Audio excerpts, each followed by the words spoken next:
আসসালামু আলাইকুম সুপ্রিয় শিক্ষার্থীবৃন্দ, আশা করি তোমরা সবাই ভালো আছো, সুস্থ আছো। আমি আরো একটা সাধারণ জ্ঞানের ছোট একটা ক্লাস নিয়ে তোমাদের সামনে হাজির হলাম। আজকে খুব গুরুত্বপূর্ণ একটা টপিক নিয়ে কথা বলবো। তোমরা অলরেডি বোর্ডে দেখতে পাচ্ছ একজন মানুষের নাম এবং তার একটা এআই জেনারেটেড ছবি, এবং তিনি আমাদের চিত্রশিল্পী কামরুল হাসান, তাকে পটুয়া কামরুল হাসান বলা হয়। তো বাংলাদেশে যে প্রতিযোগিতামূলক পরীক্ষা হয়, বিসিএস, শিক্ষক নিবন্ধন, প্রাইমারি শিক্ষক নিয়োগ সহ সকল চাকরির পরীক্ষা এবং অ্যাডমিশন টেস্ট, অর্থাৎ প্রতিযোগিতামূলক পরীক্ষা বলতে আমরা যা বুঝি, সেসব পরীক্ষায় বাংলাদেশের শিল্প সংস্কৃতি থেকে অবশ্যই প্রশ্ন হয়ে থাকে এবং কমন দুই তিনটা জায়গা যেখান থেকে প্রত্যেকবার ঘুরে ফিরে প্রশ্ন হয় প্রত্যেক পরীক্ষায়। একটা হচ্ছে জয়নুল আবেদিনের চিত্রকর্ম থেকে প্রশ্ন হয়। বাংলাদেশের যে সকল চিত্রশিল্পী আছেন তাদের মধ্যে সবচেয়ে বিখ্যাত জয়নুল আবেদিন, তারপরেই কিন্তু কামরুল হাসান। এছাড়া এস এম সুলতান, মুর্তজা বশির, কার্টুনিস্ট রফিকুন নবী, তারা আছেন, তাদের থেকেও মাঝে মধ্যে প্রশ্ন হয়। তো সবচেয়ে বেশি যেই জায়গাগুলো থেকে প্রশ্ন হয় তার মধ্যে অন্যতম একজন হচ্ছেন আমাদের কামরুল হাসান। তো কামরুল হাসান সম্পর্কে খুব ছোট্ট একটা ক্লাস করার মাধ্যমে খুব ভালোভাবে আয়ত্ত করা যায় তার চিত্রকর্মগুলো, তার সম্পর্কে যে তথ্যগুলো পরীক্ষা আসে সেগুলো। তাহলে আজকে আমরা দেরি না করে, কামরুল হাসান বাংলাদেশের একজন বিখ্যাত চিত্রশিল্পী এবং তাকে কি বলা হয়, পটুয়া বলা হয়, পটুয়া কামরুল হাসান। তার যে বিখ্যাত চিত্রগুলো আছে সেগুলো আমরা একটু দেখব এবং শুধু নাম জানবো না, ওই চিত্রগুলো সহ দেখবো এবং কেন সেগুলো বিখ্যাত সেগুলো খুব সংক্ষেপে জানার চেষ্টা করব। তাহলে চলো শুরু করি। আমার পেছনে যে মানুষটাকে দেখতে পাচ্ছ উনি কামরুল হাসান। তাহলে কামরুল হাসানের জন্ম সংক্রান্ত বা তার পরিচয় সংক্রান্ত কিছু তথ্য আমরা জেনে নিই। দেখো, কামরুল হাসানের জন্ম 1921 সালে। 1921 সালের 2 ডিসেম্বর তিনি কলকাতায় জন্মগ্রহণ করেন। কলকাতার একটা জায়গা, সেটা হচ্ছে তিন জালা, এই এলাকার নাম। বট আসলে 1921 সালে ওই সময় তো বাংলাদেশ, ভারত, পাকিস্তান বলে আলাদা কোনো দেশ ছিল না, পুরোটাই ছিল ভারতবর্ষ। এবং তিনি আসলে অবিভক্ত বাংলায় জন্মগ্রহণ করেন। বাংলাদেশ, পশ্চিমবঙ্গ, বাংলাদেশ ভাগ হলো কখন? 1947 সালে, তাই না, যখন ভারত পাকিস্তান স্বাধীন হলো। তাহলে কামরুল হাসান জন্মগ্রহণ করেছেন কলকাতায় এবং তিনি তার পৈতৃক নিবাস, জন্মস্থান আর পৈতৃক নিবাস এই দুইটা জিনিস কিন্তু একটু আলাদা। জন্মস্থান হচ্ছে একজন মানুষ যেখানে জন্মগ্রহণ করে, আর পৈতৃক নিবাস হচ্ছে তার পিতার বাড়ি। পৈতৃক মানে পিতার, হ্যাঁ, আর নিবাস মানে বাড়ি, পিতার বাড়ি, অর্থাৎ তার বাবার স্থায়ী বাড়ি বর্ধমান জেলায়। ভারতের ওই সময়ের, ভারতের এবং বর্তমানে এটা ভারতেরই, ভারতের বর্ধমান জেলার নরেঙ্গা গ্রামে। ঠিক আছে, এই প্রশ্নগুলো, এই দুইটা প্রশ্ন খুব বেশি আসে না, কিন্তু জেনে রাখা ভালো যে প্রশ্ন হতেই পারে যে কামরুল হাসানের জন্মস্থান কোথায়, তার পৈতৃক নিবাস কোথায়। ঠিক আছে, তাহলে জন্মস্থান কলকাতায়, কিন্তু তার বাবার বাড়ি ছিল বর্ধমান জেলায়। আর তিনি 1938 সালে গভর্নমেন্ট স্কুল অফ আর্টস এই প্রতিষ্ঠানের স্টুডেন্ট ছিলেন আমাদের যিনি আরো বিখ্যাত চিত্রশিল্পী, তিনি জয়নুল আবেদিন। জয়নুল আবেদিন এবং কামরুল হাসান, এরা দুইজনই এই গভর্নমেন্ট স্কুল অফ আর্টস এই প্রতিষ্ঠানে পড়েছেন। এইটা কলকাতায় অবস্থিত। ঠিক আছে, জয়নুল আবেদিন 1938 সালে যখন পড়া শেষ করেন এই প্রতিষ্ঠানে, ঠিক 1938 সালেই এসে আবার কামরুল হাসান এখানে ভর্তি হন। এই প্রতিষ্ঠান থেকে বাংলাদেশের বিখ্যাত দুইজন চিত্রশিল্পীর জন্ম হয়েছে। তিনি, কামরুল হাসান, মুজিবনগর সরকারের আর্ট গ্যালারি বিভাগের পরিচালক ছিলেন। মুজিবনগর সরকার সম্পর্কে নিশ্চয়ই তোমরা জানো যে 1971 সালে যখন মুক্তিযুদ্ধ হচ্ছিল, তখন এই যুদ্ধ পরিচালনা করার জন্য যে সরকার গঠিত হয়েছিল সেই সরকারের নাম মুজিবনগর সরকার বা অস্থায়ী বাংলাদেশের প্রবাসী সরকার, এভাবে আমরা বলে থাকি বা আমরা পড়ে থাকি, আমরা জেনে থাকি। তো ওই সরকারের তিনি, এই জয়নুল আবেদিন কি দায়িত্বে ছিলেন? আর্ট এবং গ্যালারি এই বিভাগের পরিচালকের দায়িত্বে ছিলেন। ঠিক আছে, আর এই জয়নুল আবেদিন, জয়নুল আবেদিন না, আমরা পড়ছি কামরুল হাসান, দুঃখিত, কামরুল হাসান, তিনি আর্ট গ্যালারির পরিচালক ছিলেন। আর তিনি 1988 সালে 2 ফেব্রুয়ারি, দেখো 2 ডিসেম্বর তার জন্ম আর 2 ফেব্রুয়ারি তার মৃত্যু। এই 2 ফেব্রুয়ারি তিনি ঢাকায় সোহরাওয়ার্দী হাসপাতালে মৃত্যুবরণ করেন। এটা হচ্ছে তার সম্পর্কে আমরা একটা প্রাথমিক ধারণা নিলাম যে তিনি কেমন কি ছিলেন। ঠিক আছে, এবার আমরা তার সবচেয়ে গুরুত্বপূর্ণ জায়গায় যাব। জয়নুল আবেদিনের চিত্রকর্ম, এটা খুবই গুরুত্বপূর্ণ। কয়েকটা চিত্রকর্ম পরীক্ষা প্রায় আসে, তার মধ্যে সবচেয়ে বেশি আসে 3 কন্যা, নায়র, রায় বেশে নৃত্য, উকি দেয়া। এই চারটা চিত্রকর্ম সম্পর্কে অনেক অনেক বেশি প্রশ্ন হয়। তোমাদের হাতের কাছে যদি প্রশ্ন ব্যাংক থাকে অথবা জব সলিউশন থাকে তাহলে বের করে দেখো যে এই 4টা প্রশ্ন অনেকবার এসেছে। প্রশ্ন এইভাবে হয় যে 3 কন্যা এই চিত্রের চিত্রকরকে বা শিল্পীকে, অথবা নিচের কোনটি কামরুল হাসানের, বারবার জয়নুল আবেদিন বলছি, কামরুল হাসানের চিত্রকর্ম। তাহলে 3 কন্যা, নায়র, এটাও কামরুল হাসানের, রায়বেশে নৃত্য, উকি দেয়া। এছাড়া তার আরো কিছু বিখ্যাত চিত্রকর্মের মধ্যে রয়েছে জেলে, পেঁচা, শেয়াল, গণহত্যার আগে ও পরে, বাংলাদেশ ও বাংলার রূপ। এইগুলো হচ্ছে তার বিখ্যাত চিত্রকর্ম।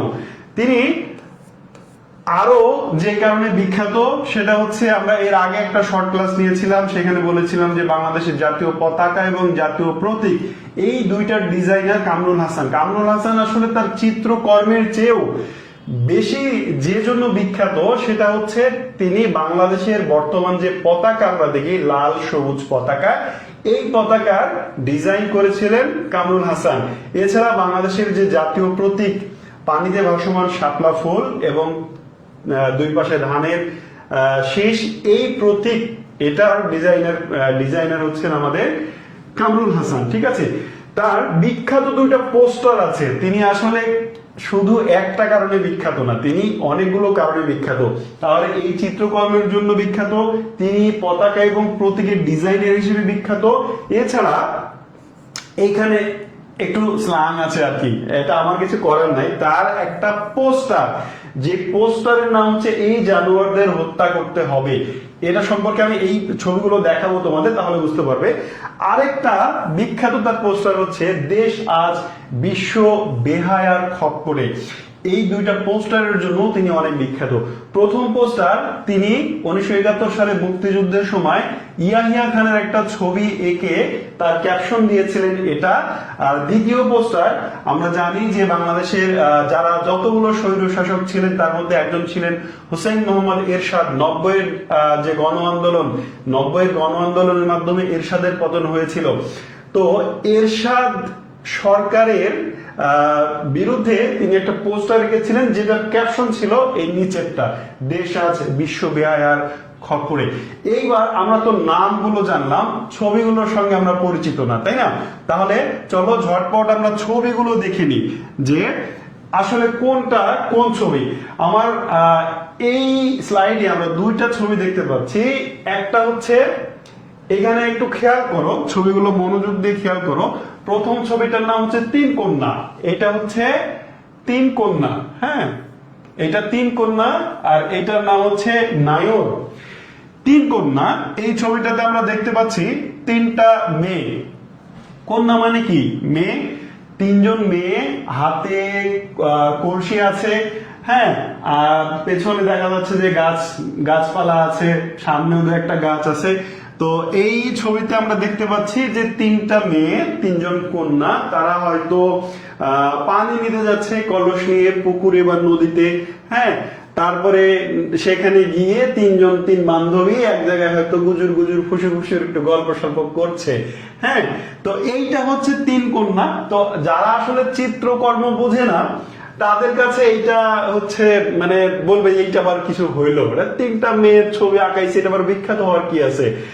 প্রসঙ্গক্রমে ছোট্ট একটা গল্প বলে, আমার এক বন্ধু কক্সবাজারে গেছে, কক্সবাজারে গিয়ে বলছে ধর কক্সবাজারে কিচ্ছু নাই, খালি বালি আর পানি, এছাড়া তো কক্সবাজারে কিচ্ছু নাই। আসলে সমুদ্র দেখতে গেলে তো বালি আর পানি হবে, যে আসলে বালি পানি ফিল করতে পারবে না সমুদ্র, তার কাছে তো এটার কোনো মিনিং নেই, মিনিংলেস, তাই না? ঠিক একইভাবে যারা চিত্রকর্ম বুঝে না তাদের কাছে এটা মিনিংলেস, কিন্তু যারা চিত্রকর্ম বোঝে তাদের কাছে এটা খুব বিখ্যাত একটা জিনিস। ঠিক আছে, তিন কন্যা। তাহলে কামরুল হাসানের তিন কন্যা এই বিখ্যাত ছবিটা দেখতে কেমন? এমন। পরেরটাতে আমরা দেখতে পাচ্ছি এই ছবিটার ক্যাপশন হচ্ছে বা নাম হচ্ছে নায়র। নায়র মানে কি? একটু ছবিটা আমরা দেখি কি কি দেখতে পাচ্ছি। এখানে একজন মানুষ, এখানে দুটা গরুর গাড়ি, আসলে এটা দুটা গরু, সেই গাড়িটা টানছে। এই ভদ্রলোক হচ্ছে গরুর গাড়ির ড্রাইভার, তিনি গরুর গাড়ি চালাচ্ছেন। আর তার পেছনে একজন মেয়েকে দেখতে পাচ্ছি আমরা, অর্থাৎ তিনি একজন বধূ, গৃহবধূ। এই বধূ আর পাশে আরেকজন পুরুষ লোক বা ছেলেকে আমরা দেখতে পাচ্ছি। তারা আসলে গরুর গাড়িতে চড়ে যাচ্ছে। কোথায় যাচ্ছে? আমাদের বাংলাদেশে বাঙালি কালচারের চিরাচরিত একটা মানে বিষয় হচ্ছে, মেয়েরা যখন বিয়ে হয়, বিয়ে হওয়ার পরে স্বামীর বাড়িতে থাকতে হয়, এটাই স্বাভাবিক। তো এরপরে স্বামীর বাড়ি থেকে, শ্বশুর বাড়ি থেকে মেয়েরা যখন বাবার বাড়িতে বেড়াতে যায়, এইটাকে বলা হয় নায়র। ঠিক আছে, তাহলে আমরা নায়র নিশ্চয়ই বুঝেছি যে একজন মেয়ে বিয়ে হওয়ার পরে বাবার বাড়িতে যখন বেড়াতে আসে তখন ওই বিষয়টাকে বলা হয় নায়র। তো এই যে গরুর গাড়ি, এখন তো মানুষ নায়রে যায় বিভিন্ন দ্রুত যানে, তাই না? বিমান, হেলিকপ্টার, তারপরে হচ্ছে ট্রেন, বাস, লঞ্চ, হ্যাঁ ইত্যাদি, মাইক্রো প্রাইভেট কার ইত্যাদিতে যায়। কিন্তু একসময় বাংলার আবহমান কালে যেটা ছিল যে গরুর গাড়ি বাংলার বাহন ছিল। এই গরুর গাড়িতে চড়ে একটা মেয়ে তার বাবার বাড়িতে যাচ্ছে, এইটাকে বলা হচ্ছে নায়র। কামরুল হাসানের যতগুলো ছবি আছে তার মধ্যে অন্যতম বিখ্যাত এই ছবিটা নায়র, এবং পরীক্ষায় অনেক আসে যে নায়র কার। ঠিক আছে, নায়র চিত্রটি কার। আমরা পোস্টার দুটো এবার দেখে নিব। প্রথম পোস্টার হচ্ছে এইটা, এই যে বলেছিলাম যে ইয়াহিয়া খানের একটা ছবি লিখে তার ক্যাপশন দিয়েছিলেন এইটা। হ্যাঁ, ক্যাপশনটা আমি কি আরেকবার মুখে বলবো? ক্যাপশন হচ্ছে এই জানোয়ারদের হত্যা করতে হবে। এবার চিন্তা করো, যখন ইয়াহিয়া খান ক্ষমতায়, যখন ইয়াহিয়া খান দেশ পরিচালনা করছে, তখন একজন কার্টুনিস্ট, একজন চিত্রশিল্পী একটা পোস্টার রেখে তাকে, এই যে একটা, আমি বলবো এটা জঘন্য একটা ভাষা, তাই না? আমরা এই ভাষায় কাউকে গালি দিলে তার মাথা ঠিক রাখা অসম্ভব। কেউ যদি এই ভাষায় তোমাকে গালি দেয় তাহলে আমাদের মাথা গরম হয়ে যাবে, তাই না? এরকম একটা ভাষায় গালি দিচ্ছে কামরুল হাসান পোস্টার আকারে। তো এটা কিন্তু ওই সময়ের মানে সময়ের বিবেচনায় অনেক সাহসী একটা কাজ এবং প্রায় অসম্ভব কাজের মতো একটা কাজ।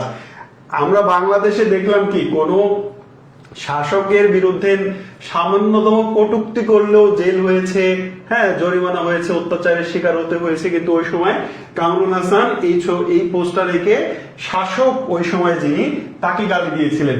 পরে দেখো এইটাও ওই ধরনেরই আরেকটা পোস্টার, ছবিটা ভিন্ন। এটা হচ্ছে ইয়াহিয়া খানের ছবি, আর এইটা হচ্ছে এখানে একটা মানুষের অবয়ব দেখা যাচ্ছে, নিচে সাপ, গাধা ইত্যাদির ছবি দেখা যাচ্ছে। যারা বোদ্ধা, যারা চিত্রকর্ম বোঝেন তারা এটা খুব ভালো বুঝবেন। তো এইটার নাম হচ্ছে দেশ আজ বিশ্ব বেহায়ার খপ্পরে। আগেই বললাম যে যখন হোসেন মোহাম্মদ এরশাদ শাসন করছিলেন দেশ, তিনি একজন স্বৈরশাসক ছিলেন, নিশ্চয়ই আমরা জানি সেটা। তার বিরুদ্ধে এই কামরুল হাসান এই পোস্টারটা এঁকেছিলেন। এই জন্য কিন্তু এরশাদ সরকারকে অনেকে এই শব্দটা বলে, হুসেন মোহাম্মদ এরশাদকে এই শব্দটা বলে গালি, এখন তিনি মারা গেছেন, তবে আমি শুনেছি গালি দিতে। তো এই হচ্ছে কামরুল হাসানের দুইটা বিখ্যাত পোস্টার। নিশ্চয়ই তোমরা যখন শুধু নাম পড়ো একটা ছবির, তখন সেটা যতটা মনে থাকবে, আমি আশা করি যে ছবি দেখিয়ে দিলাম এরপরে সব সময় তোমাদের মনে থাকবে যে এই দুইটা পোস্টার কামরুল হাসানের, আগের দুইটা ছবি কামরুল হাসানের।